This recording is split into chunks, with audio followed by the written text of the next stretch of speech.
Oh, man. So American Eagle went with Sydney Sweeney, huh? And then their stock price exploded? Who could have seen that coming? Who could have seen that? Cleavage sells clothing, it turns out. It's weird. America forgot that for a while.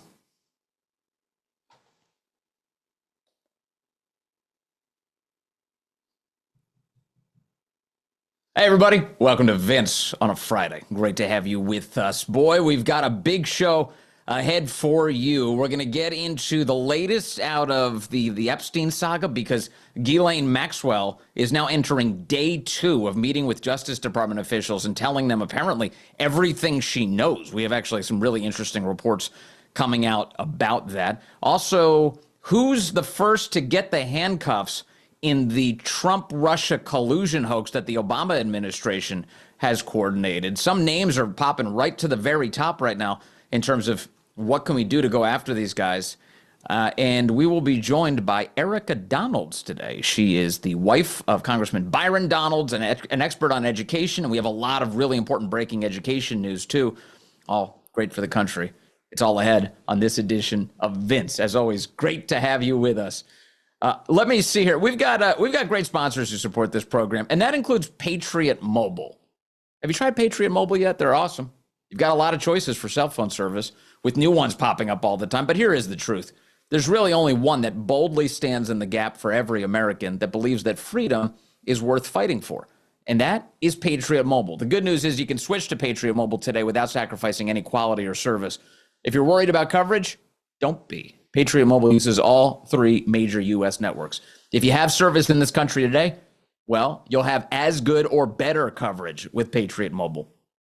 Think switching is a hassle? It's not. You can keep your number, keep your phone, or even upgrade. In fact, with Patriot Mobile, I added a second line to my phone, so now I have 2 networks that I can get great phone coverage and data coverage from all across the country. Patriot Mobile's 100% US-based team will get you activated in just minutes from the comfort of your home. Stuck in a contract or you owe money on your phones? No worries. Patriot Mobile has a contract buyout program. This is how we win, folks, by aligning our spending with our values. Every dollar that we spend, it does matter. Go to patriotmobile.com/Vince or call 972-PATRIOT. Use promo code Vince and get a free month of service. Switch today. That's patriotmobile.com/Vince or call 972-PATRIOT. Intro.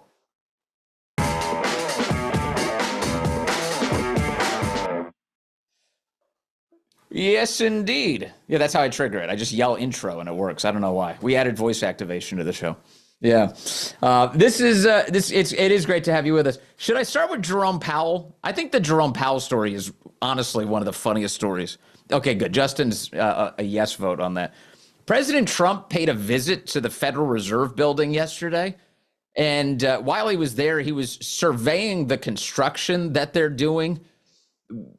We've been spending a lot of money on this project, and it just keeps going up and up and up and up.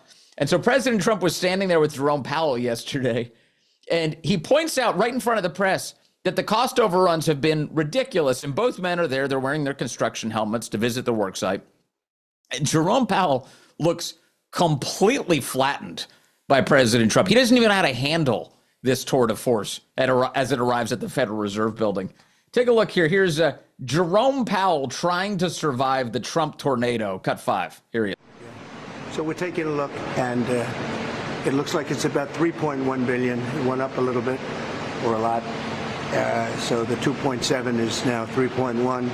I'm not aware of that. Yeah, it just came out. Yeah, I haven't heard that from anybody at the Fed. Yeah, it just came out. Our notes had it about 3.1 as well. 3.1, 3.2. This came from us? Yes. I don't know who does that.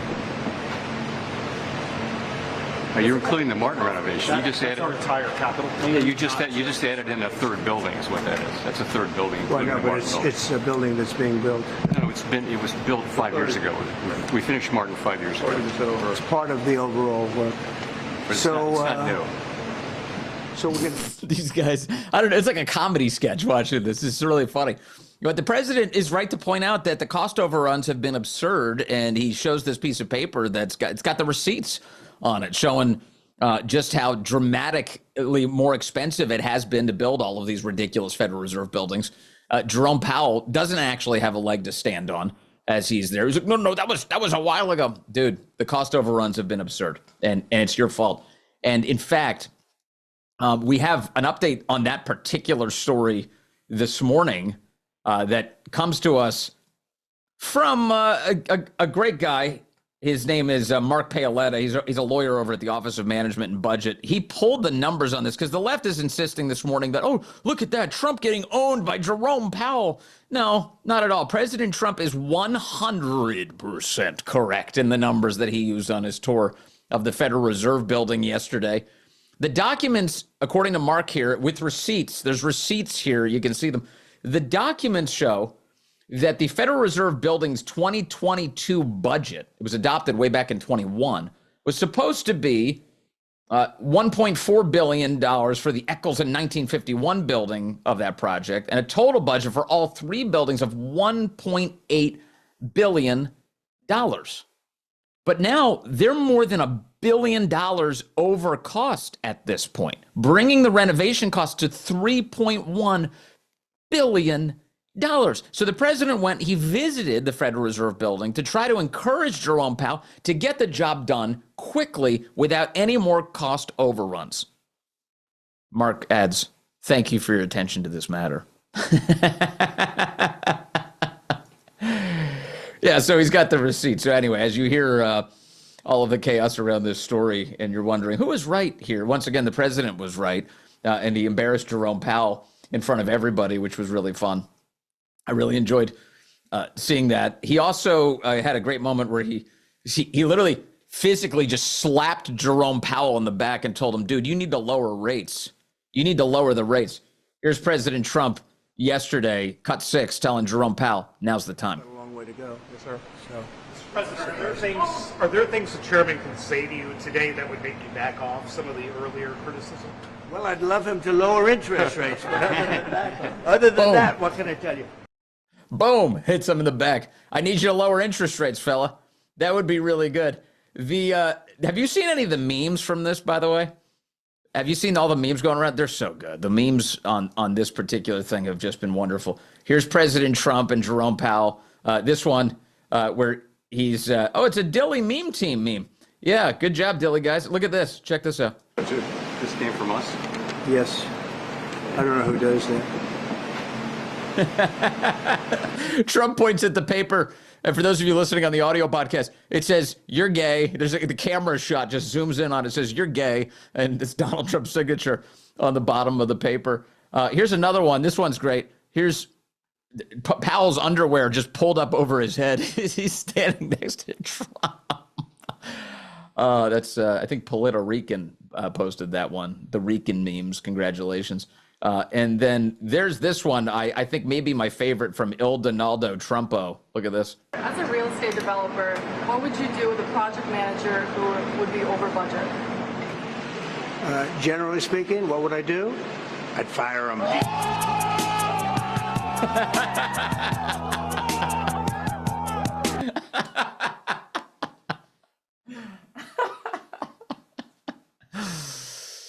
Generally speaking, I'd fire him.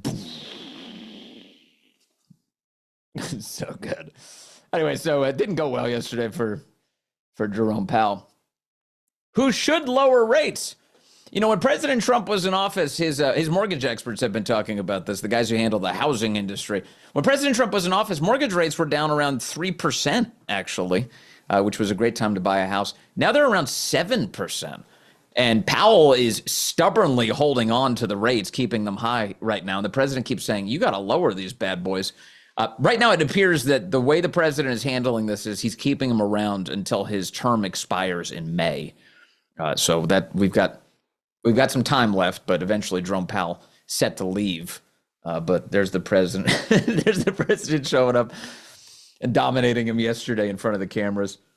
What is that, though? Jerome Powell, what a weird arrangement. We've got a Federal Reserve that acts like it's completely unaccountable to the people. The President of the United States correctly points out the cost overruns that they have with this building, and Jerome Powell shakes his head and says no. He starts telling the President he's wrong in front of cameras, and fighting with him. What is that? We don't have a fourth branch of government. We've just got three. We've just got three branches of government and the United States Constitution. How does the Federal Reserve fit into all of this if they get to tell the president he's wrong and no, not true, and act all indignant? A little bit crazy. But the president put him in his place yesterday, so that was a fun place to start. I love that so much. Also yesterday, one of the big news items, the Department of Justice met with Ghislaine Maxwell yesterday. This was down in Tallahassee, Florida. They met her at a courthouse. They pulled her out of prison for a little bit, and Todd Blanche, the Deputy Attorney General, met with Ghislaine Maxwell for many hours yesterday. He just spent his entire working day talking to her. There were some images of her going back to prison carrying a box of documents, presumably to review them or something. And they were set to have more conversations today, day 2 of conversations between Todd Blanche, the Deputy Attorney General, and Ghislaine Maxwell. It is, as far as we can tell, it's been productive. Ghislaine Maxwell's attorneys announced yesterday that she answered every question. You know, like Joe Biden calling out Joe. You answered all the questions, Joe. Hopefully Ghislaine gave us more substance than Joe Biden ever did. She answered all the questions yesterday, and they're in for day 2 today. That strikes me that means that this conversation is productive enough to continue to be worth it, that she didn't give empty answers yesterday. Take a look at this. We have Ghislaine Maxwell's attorneys yesterday, cut 3, discussing some basics about what she was sharing with Deputy Attorney General Todd Blanche. We had a very productive day today with the Deputy Attorney General Todd Blanche and Ghislaine Maxwell. First, we want to thank the Deputy Attorney General for being so professional with all of us and for meeting with us. He took a full day and asked a lot of questions, and Ms. Maxwell answered every single question. She never stopped, she never invoked a privilege, she never declined to answer. She answered all the questions truthfully, honestly, and to the best of her ability. And that's all the comment we're gonna have today about the meeting. We don't wanna comment about They don't want to comment about the substance, he would go on to say. So that's it. So that no answers on the actual substance of the conversation, but worthwhile enough that Todd Blanche thinks, okay, I'll spend another day doing this. We did get an account from Todd Blanche overnight about this. He did say that the conversation is continuing. Today, I met with Ghislaine Maxwell. I will continue my interview of her tomorrow. The Department of Justice will share additional information about what we learned at the appropriate time. Hey, Todd, sooner's going to be better than later. You know, don't upend any prosecutions here. Obviously, you've got to retain any information necessary to go after people, but we'd love to hear more as soon as you can get it to us. But that's useful. And what is that, if not an expression of the seriousness of the Trump administration to get to the bottom of this? They send this guy in there to talk to the living witness. No other Justice Department has even bothered to talk to her. What's that about? Why wouldn't they talk to her if she's at the center of this epic crime ring? Yeah, talk to her. Todd Blanche is doing it now. And hopefully we get some real answers. And that's the Trump administration trying to be transparent here. They've been trying to release grand jury testimony as well. They've been getting pushback from the judges involved in all of that, but no question that they're trying to get the information out. There's also the United States Senate overnight also attempted to try and get more information out as well. They were calling the Democrats bluff here because Democrats are like, we want the Epstein documents out. Really? You do? Okay. So Republican Oklahoma Senator Markwayne Mullin went to the floor of the Senate yesterday and asked for unanimous consent. In other words, don't even bother voting on it. If nobody objects, let's just get this thing through. Let's get the Epstein documents out there. Let's do it. So Markwayne Mullin goes to the floor yesterday with that expectation, and he's immediately stopped by Democrats. Immediately stopped yesterday. Take a look. Cut 4. Markwayne Mullin attempts to get this information out. Mr. President, as I said before, we want transparency. But the courts control the grand jury. The judges that overseen the courts control the grand jury. We, in this body, can have resolutions back and forth and suggest that it be done, but truthfully, the judges have to do it. AG Bondi and the president has both already called upon the judges to release this information. What my resolution is simply saying is we agree with the president, we agree with AG Bondi on the judges and calling upon the judges to release it. So as if in legislation session and notwithstanding Rule 22, I ask unanimous consent that the Senate proceed to the consideration of S. Res. 335. Is there objection? Reserving the right to object, Mr. President. Senator from Arizona is recognized. Mr. President, let me explain. Yeah, and then he registered his objection that denied unanimous consent. The documents don't get released. So that was Ruben Gallego, the Democrat senator from Arizona, instantly raising an objection here. So, you know, they're good for Mark Wayne Mullen. He calls these guys bluff. He's like, good, you want to release these documents? Great. It's great to see bipartisan consensus on this. Let's get this bad boy out. He tries. They refuse. They refuse. And they could refuse for any number of reasons. We can easily speculate on what that might be. They may be concerned, of course, that Bill Clinton has real exposure here to damaging information being released about him should it get out. That major Democrat donors, people like Reid Hoffman and Bill Gates, may have real exposure here if that information gets out. The other piece is maybe Ruben Gallego wants to hold on to this as some sort of political weapon. As long as the documents aren't out, Democrats can pretend they want that, and they can use that as a distraction from the Obama conspiracy against the country. Yes, that's right. You know, what you're seeing this week is the left is presenting Epstein as the primary story. And they're saying that the Obama conspiracy, the one that Tulsi Gabbard is revealing in stunning detail, is a distraction. Now, think this through for a moment. Think through how stupid that particular claim is. Tulsi Gabbard has been working on declassification and investigating all of this since the moment she arrived in office.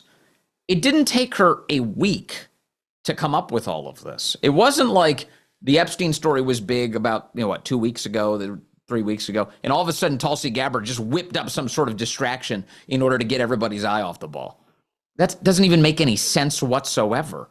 Everything that she's revealed has been completely both authentic and useful for our understanding of just how corrupt the Obama administration is, and they are rightly now under the kind of scrutiny that should lead to handcuffs and mugshots and trials and convictions. All of that is totally legitimate. And in fact, the screeching about Epstein has only grown from the left the closer President Trump, Tulsi Gabbard, Dan Bongino, and Kash Patel get to holding these people accountable.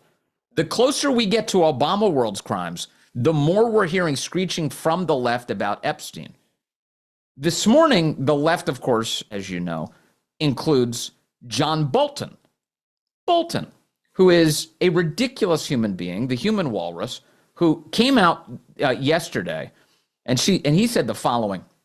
He said, Tulsi Gabbard is not competent enough to serve as DNI, he wrote. She's distracting the public from the Epstein files to try and save her job. That was John Bolton who said that. Now, Bolton, of course, is inverting the fact pattern. He's lying to you. The point of raising Epstein is to distract from the crimes that Obama committed and the people around him committed. You and I both know that normal people can demand both. We want transparency. We want accountability. We want arrests. And I'm not settling for one of these stories. I'm not settling for Epstein, and I'm not settling for going after the Obama conspiracy. I want both. That's my expectation. I have high standards, and I want them to be fulfilled. And here you have John Bolton claiming one's a distraction from the other. The left doesn't care about the Epstein story. To the extent they do, it's mostly to cover it up so that the elders of their party aren't implicated in dire crimes. They're concerned about that. But right now, all they're doing is trying to advance chaos in order to sustain the cover-up. The more sand they can kick up in the air, the thinking is, the less likely it is that we get to the bottom of the stuff that matters. That's what's going on here. So every time you hear going forward, any lefty claim that, this is all a distraction from the Epstein saga. No, they're trying to mount a distraction to prevent you from taking a hard look at Obama, and more importantly, in this case, to prevent people from actually holding them accountable. Don't let them do it. I've got updates on that story in a moment as well. Who's the first person who's likely, the first high-profile person who's likely to get handcuffs thrown on him? We'll explore that in just a moment. You know his name. I'll get into the details here as we continue on this edition of Vince. Also, Erica Donalds is just moments away. We've got a lot to talk about. Have you heard of Caralluma by any chance? It's an edible cactus that grows in India. It's believed to be a natural appetite suppressant. Caralluma is just one of the natural ingredients that doctors have added to a remarkable weight loss supplement that's called Lean. It's from Brickhouse Nutrition. If you have a bold summer weight loss goal, but injections are not for you, here's what the doctors who formulated Lean have said. They said this supplement is as close as we've come to the benefits of those popular injections. Like injections, Brickhouse Nutrition's Lean was created to help maintain healthy blood sugar and help control appetite and cravings. But the rare ingredients in Lean are also designed to help burn fat by converting that fat into energy. And the best part, no needles, just real results. Their doctors created a healthier way to lose weight by capturing the power of natural ingredients like Caralluma. It is just smart. So let's get you started with 20% off. Just use the code VINCE20 at TakeLean.com. That's code VINCE20 at TakeLean.com. These statements have not been evaluated by the FDA. This product is not intended to diagnose, treat, cure, or prevent any disease, and it is not a substitute or alternative for care from a healthcare provider. I've always got this massive pile of news in front of me, and sometimes I move too quickly away from the things that I want to share with you. One more thing on the Epstein saga, at least for this morning. We've got a Wall Street Journal piece that came out overnight, and the Journal piece claims, what it does is they finally reveal that this Epstein book that they were saying that President Trump at one point in, was it 2003, that he had doodled a picture of a naked woman, and it was in the Jeffrey Epstein birthday book. Okay, that's supposed to be an epic scandal. The president has denied any of that. But even if it were true, the whole thing is so completely stupid. He doodled a naked lady. That's really the story. Now we find out from the Wall Street Journal that it wasn't, that this book, this alleged book, doesn't just include Trump. It includes people like Bill Clinton, Leon Black, Les Wexner, Vera Wang. Here's the piece from the Wall Street Journal overnight.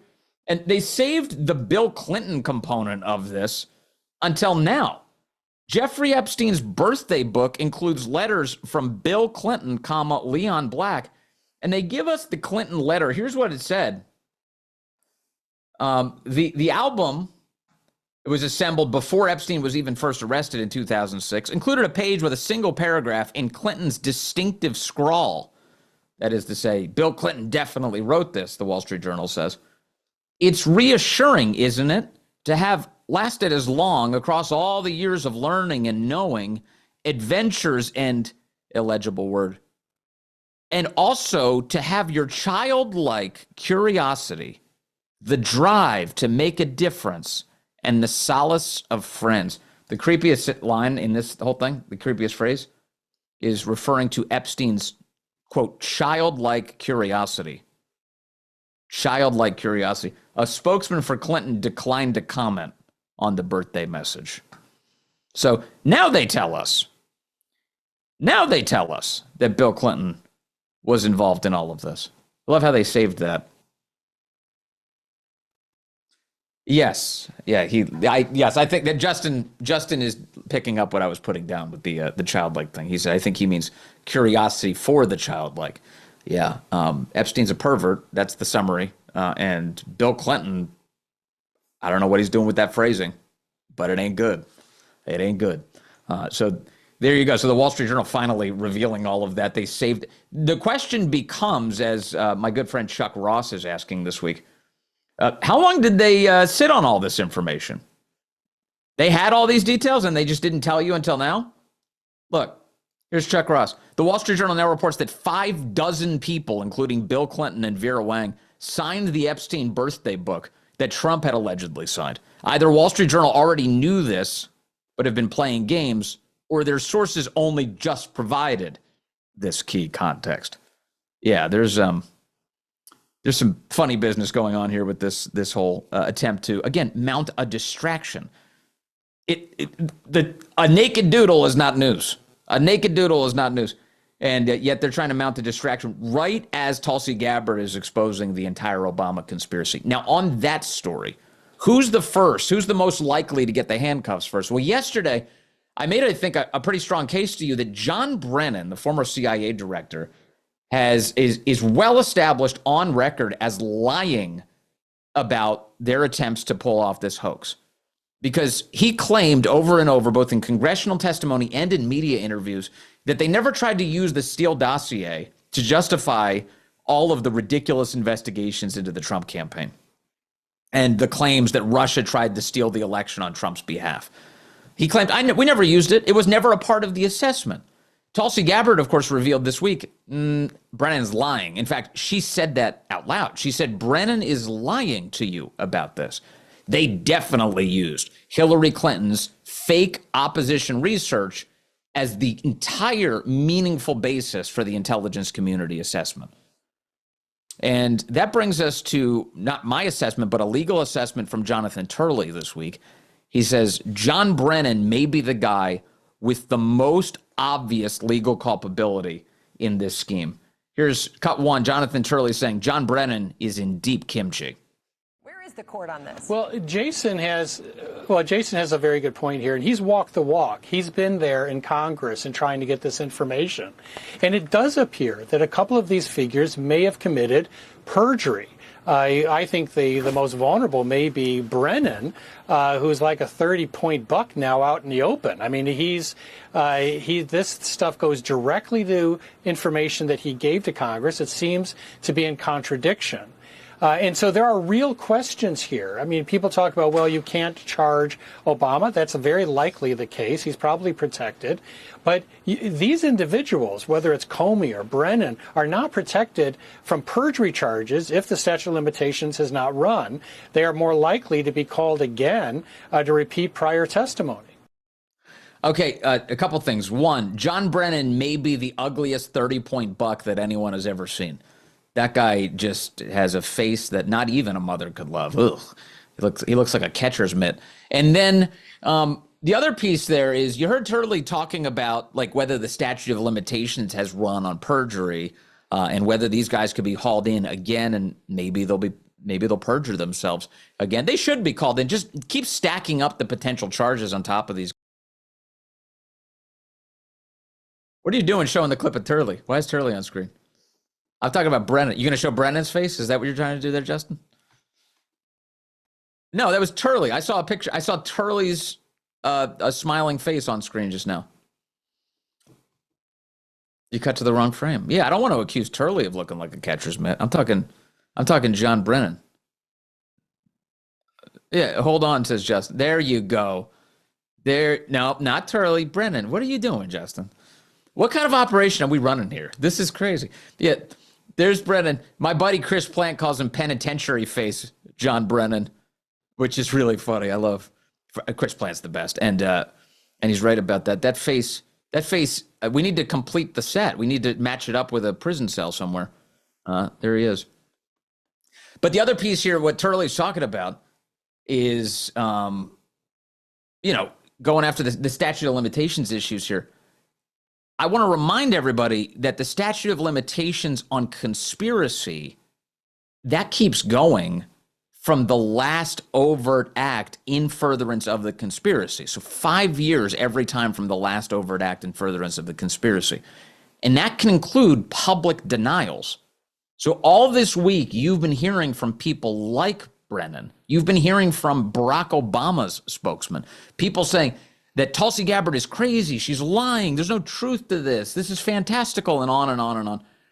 All of that, lawyers have concluded through time, can definitely be used as the latest act in furtherance of the conspiracy, again, pushing that statute of limitations out another 5 years.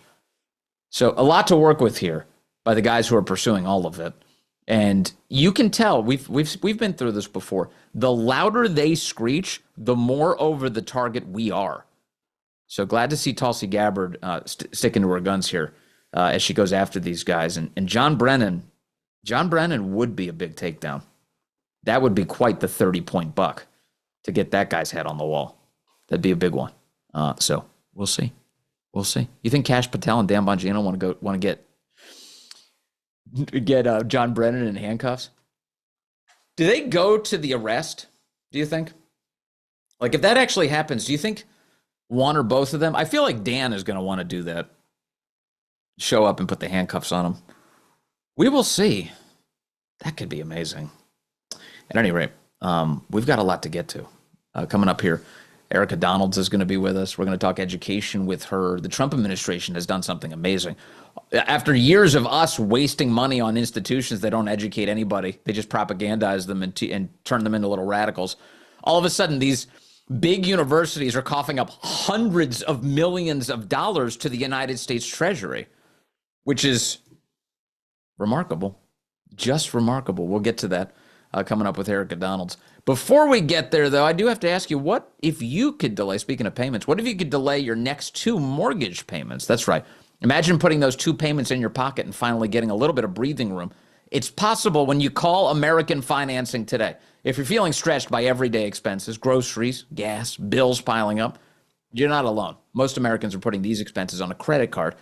And candidly, there doesn't seem to be a way out for them. American Financing can show you how to use your home's equity to pay off that debt. You should call American Financing today before you get to a point where you can't make those payments.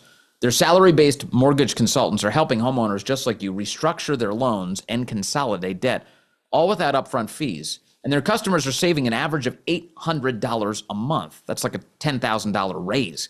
It's fast, it's simple, and it could save your budget this summer. Call now before it's too late. That's 888-879-6460.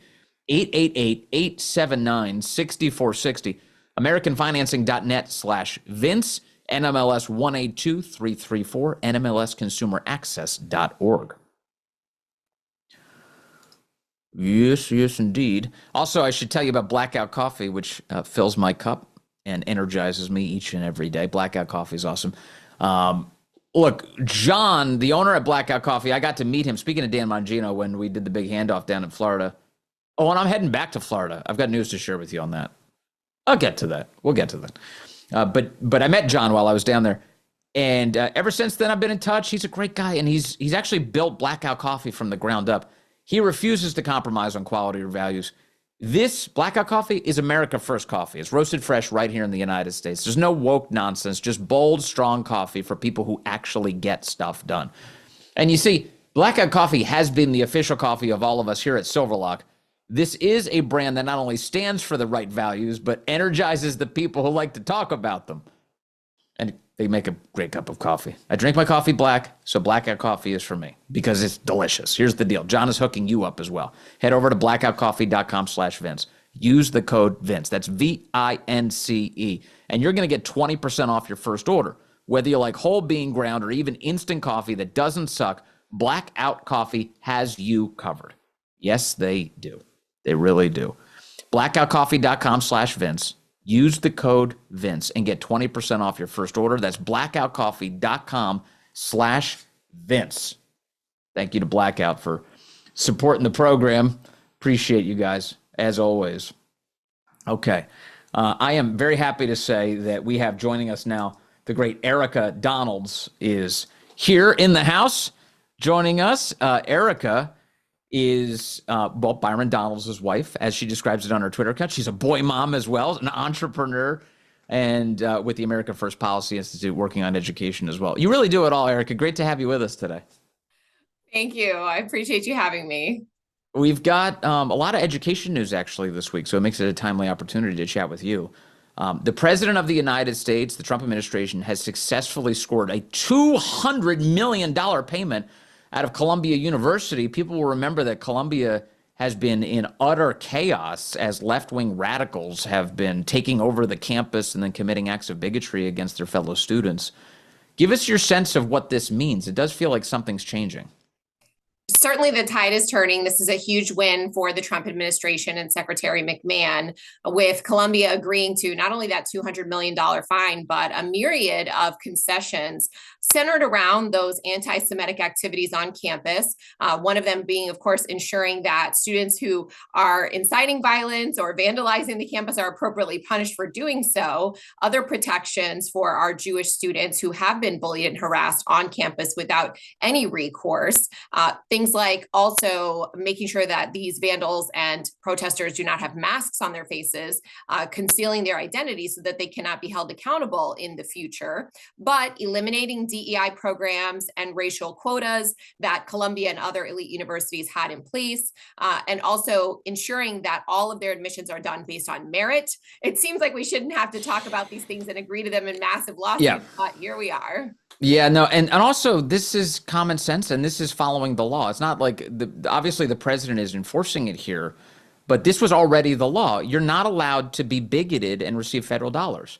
So DEI, by its very nature, is racial bigotry. That's not acceptable. You can't receive federal money under the Civil Rights Act as a result of all of that. And yet the left was allowing this to continue forever. President Trump, the first guy to stop it. You're absolutely right. People say this is like Trump's mandate. They say that Trump is the one who's doing this, but it's actually just Trump enforcing law that has already been in place. Some of these laws have been in place for decades, including Title IX, for example, where men are not allowed in women's sports and women's private spaces. That's the whole creation of Title IX, was enacted to protect women and women's athletic opportunities.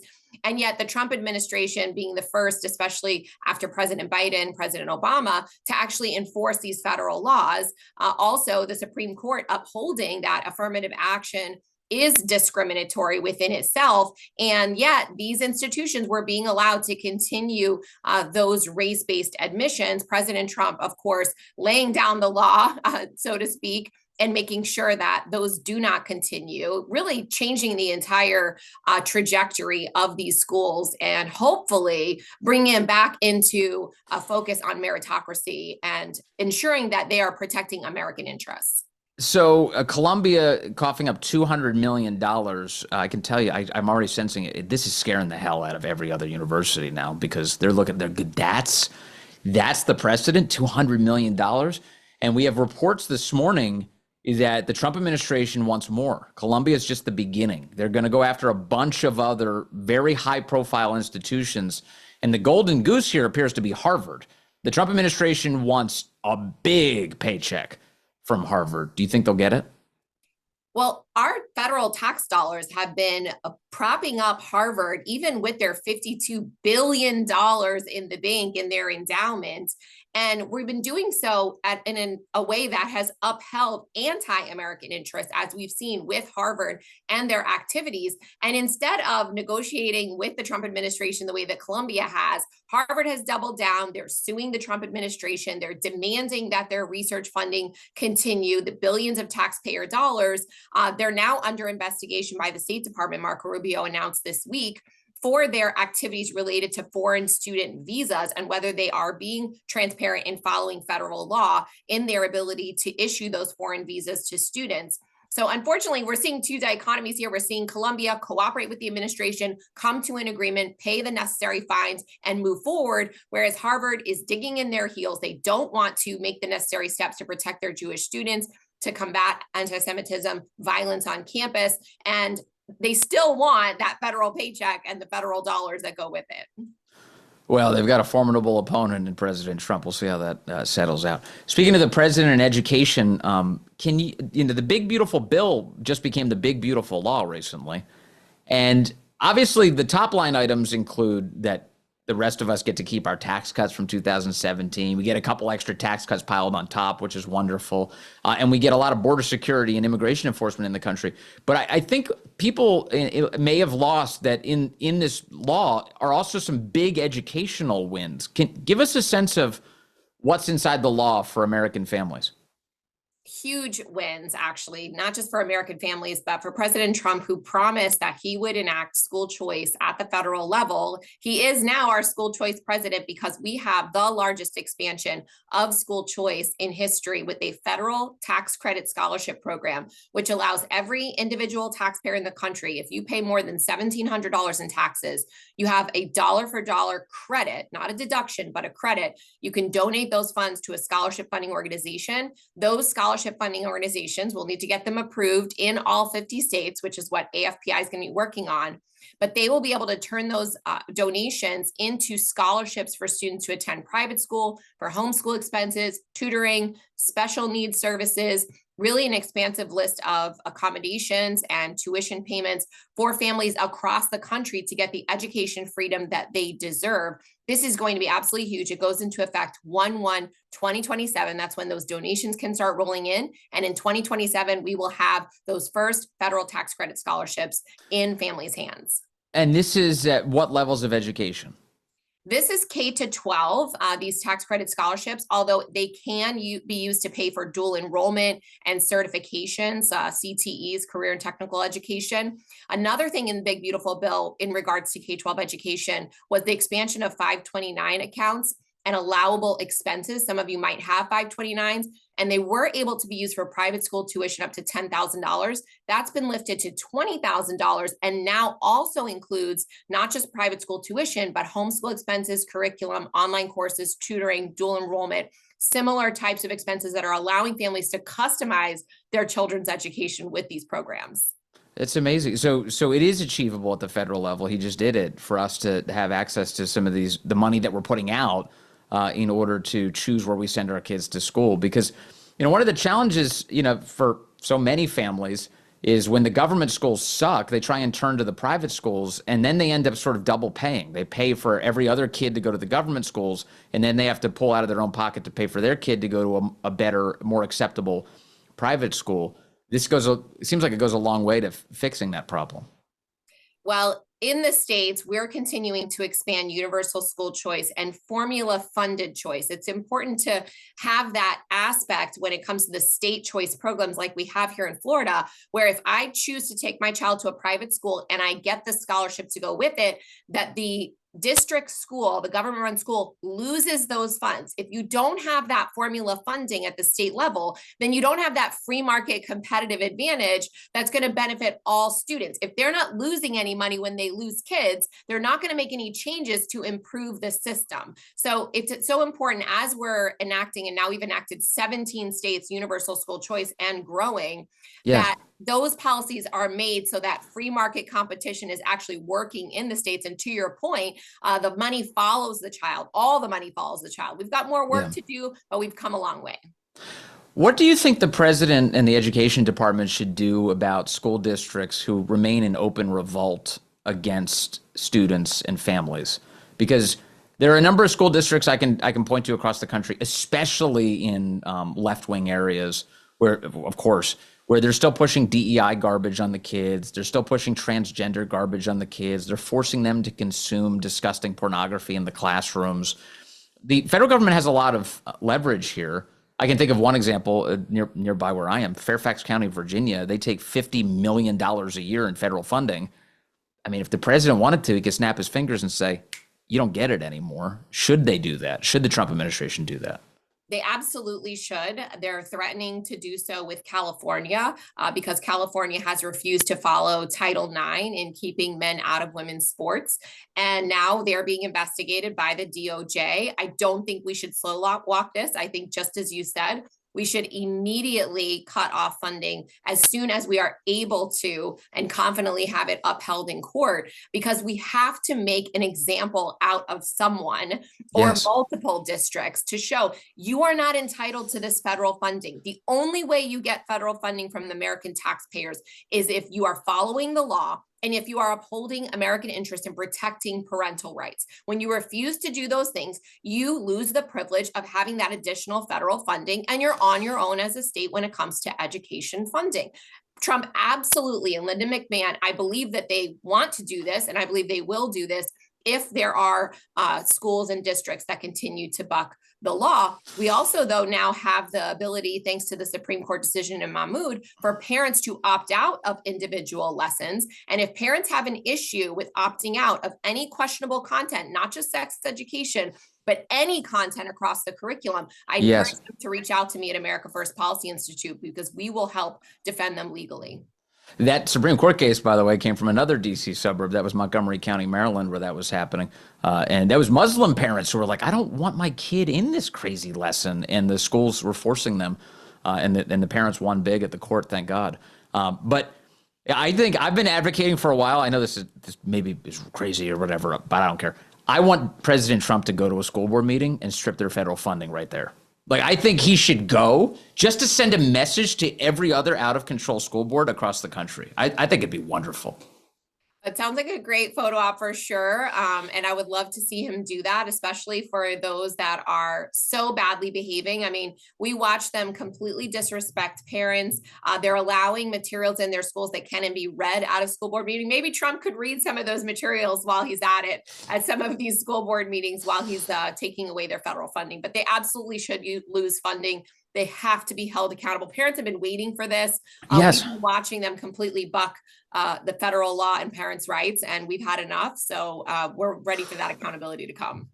And this is on the politics of this is a bipartisan issue, because we saw, remember, it was a couple years ago now that the San Francisco school board was entirely voted out in a parents' revolt. They were like, no, they're left. Even the left-wing San Francisco school board was voted out. And so, in other words, you know, if the White House is considering the political implications going into the midterms, which of course you should basically try and get a good report card from the voters.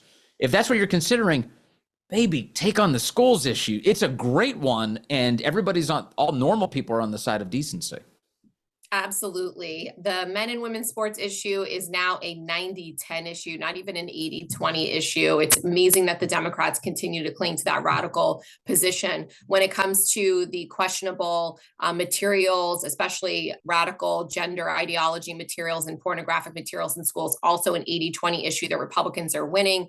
School choice is now an 80-20 issue across the country. We've made huge strides there since the COVID pandemic really exposed the teachers' unions and the government-run schools. And so absolutely, the Republican Party should lean into these issues, and to the independent voters and even moderate Democrats who believe the way that we do, that parents have a right to decide how their children are brought up and how their children are educated. Erica Donalds, what do you think of Linda McMahon and her efforts to shutter the agency that she currently leads right now? How's that going? It's going great. We just got a Supreme Court decision last week that said upheld the RIF, the reduction in force that she did just a week into her tenure there. So we've already cut half of the employees at the department. She also announced this week a partnership with the Department of Labor to move some of the workforce efforts out of the Department of Education and into Department of Labor, where they have support for those initiatives, the career and technical style of education.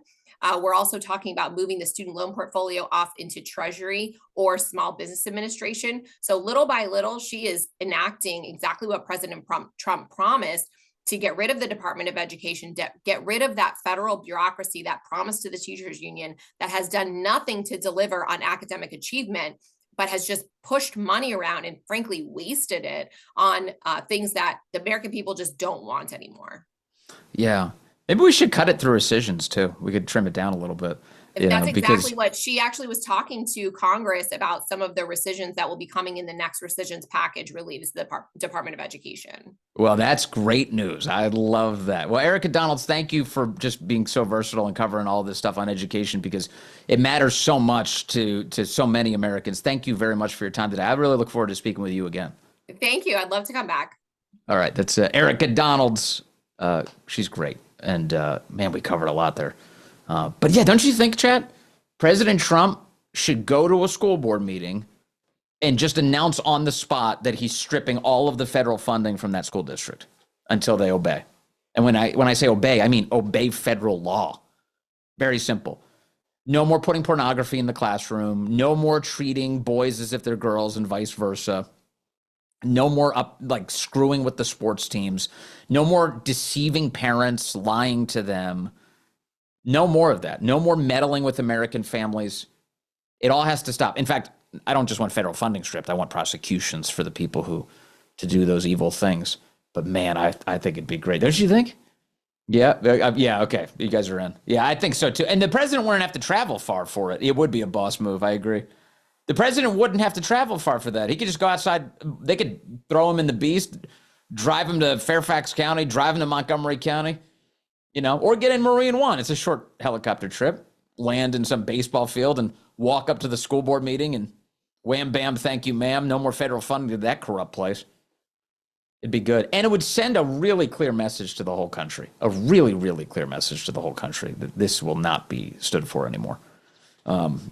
Time it for the midterms, though. The closer we get to the midterms, and the more you can show that as evidence that the right is on the side of decency and that the left is on the side of madness and abuse, all the better.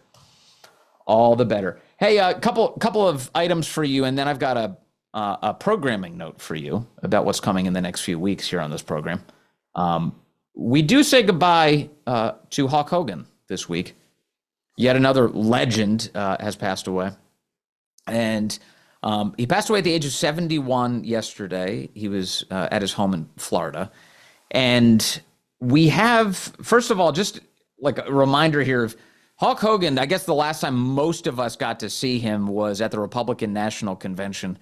And since his passing yesterday, I got a chance to watch this clip, and I'll play it for you now. It is more emotionally resonant even than when it happened at the convention. Take a look here. Cut 8. Here's Hulk Hogan. What happened last week when they took a shot at my hero? And they tried to kill the next president of the United States. Enough was enough. And I said, let Trumpomania run wild, brother. Let Trumpomania rule again. Let Trumpomania make America great again.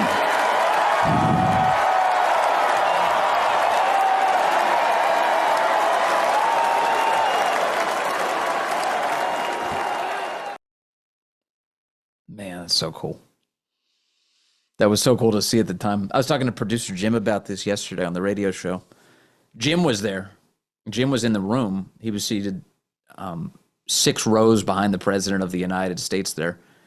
And he said that the energy at that moment was the most electric that he had seen the whole time. That it was wild inside of that room. If anybody in the chat was in that room, let us know what it was like. But that was just where we were all across the country. Just amazing to see. Really cool. And I know the left is trying to make a mockery of him because they do this all the time. They treat even the recently deceased, maybe especially the recently deceased, like garbage. But the rest of us appreciated him. This guy was larger than life. One of the biggest celebrities on the planet. You thought Hulk Hogan, you thought American flags, you thought American belligerence in the best possible way. It was really cool. And he had a very kind of awesome, sustained career in the limelight forever. And yes, he had his sins. He definitely had his shortcomings. We all do, for sure. But one of the touching stories in the midst of all of this is 18 months ago, he was baptized. And he talked about what a great role Christ played in his life. And he said that the only things that matter are the things that last for eternity. And he's right about that. So a nice message from Hulk Hogan, who has passed at the age of 71. We had all sorts of commemorations pouring in as a result of his passing. We did get the President of the United States talking about this on Truth Social. He was, as you might expect, very appreciative of Hulk Hogan, and they had a good relationship, a good friendship. Here's President Trump, what he had to say. He said, "We lost a great friend today, the Hulkster.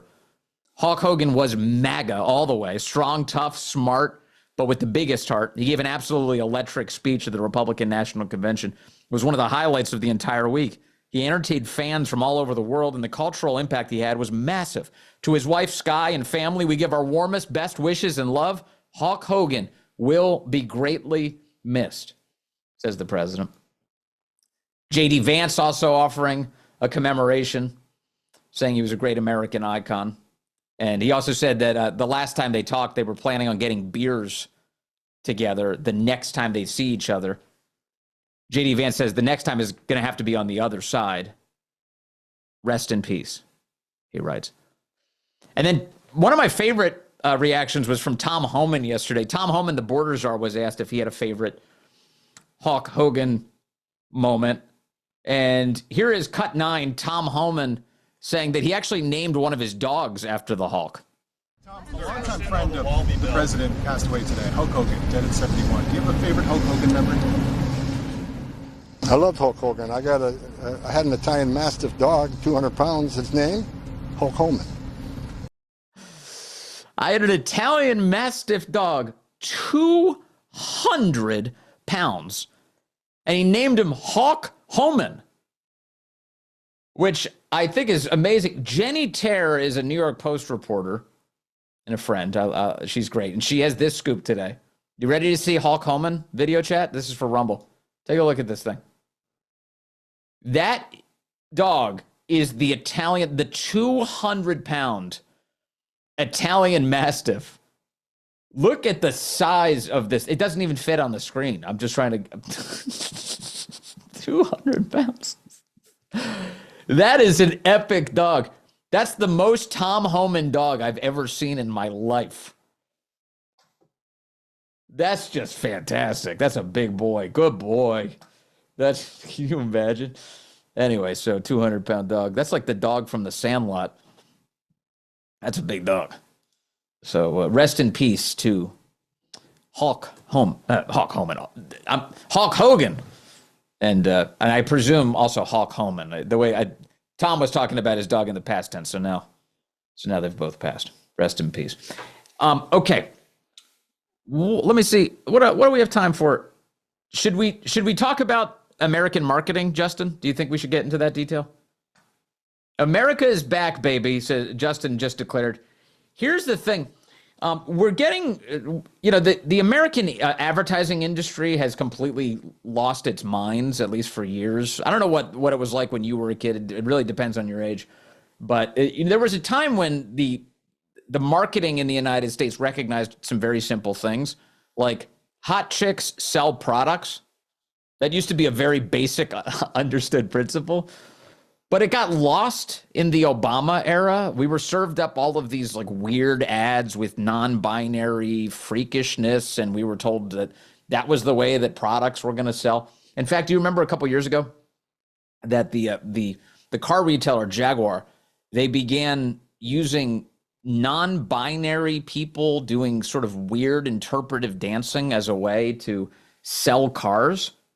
Take a look here, cut 11. This is how Jaguar tried to sell vehicles. Notice that you can't really tell, by and large, the gender of any of the people who are involved. It's super artsy and weird and freaky. No car appears in the ad. There's no Jaguar vehicle in the ad. The only time you know it's a Jaguar ad is at the end of the spot, right here when it says Jaguar, and that's it. Do you know what happened after that advertising campaign? Jaguar's sales in Europe plunged dramatically. Are you ready for this number? Only 49 vehicles in Europe were registered in April of 2025, this April. That's a 97.5% drop from the 2,000 units that were sold in the same month last year. All of these sales figures follow Jaguar's rebrand in November of 2024, the ad you just saw with the freakishness involved. So maybe there's a different tact to try. Well, American Eagle, the clothing brand, just tried it. Here they are with their brand new ad campaign this week featuring Sydney Sweeney and, yes, Great American Cleavage. I'm not here to tell you to buy American Eagle jeans. And I definitely won't say that they're the most comfortable jeans I've ever worn. Or that they make your butt look amazing. Why would I need to do that? But if you said that you want to buy the jeans, I'm not going to stop you. But just so we're clear, this is not me telling you to buy American Eagle jeans. Sydney Sweeney, Hasbro jeans. You see what I did there, right? Yeah, I saw what you did there. You lifted American Eagle's stock price. I think they're practically into double digits now. They right away on the news of the Sydney Sweeney ad campaign, that ad going around, American Eagle stock price went up 4% instantly. That is funny. That's weird. Weird how that would work. Justin says she's a terrible actor. Justin, I don't think most people are watching the acting. I don't think they're concentrating on the acting. So we'll see. We've got this is the laboratory of the free market we're working with here. We'll compare Jaguar sales to American Eagle clothing sales, see how things go, and we'll get back to you with that report. Before I dip out here today on this episode of Vince, I have to tell you a couple programming note for you. Next week, I am going to be taking off for the week. I'm traveling. We're doing that.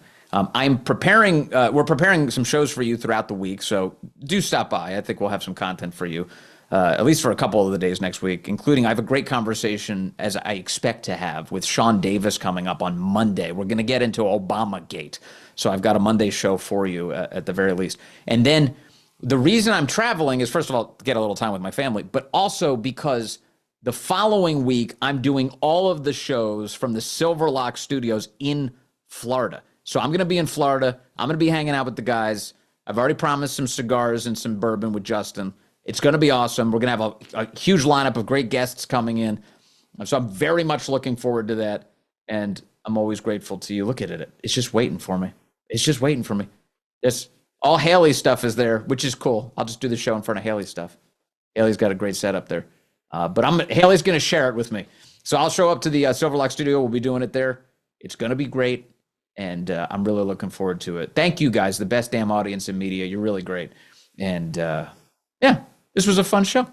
I've got another one for you Monday. Thanks for being with me on Vince.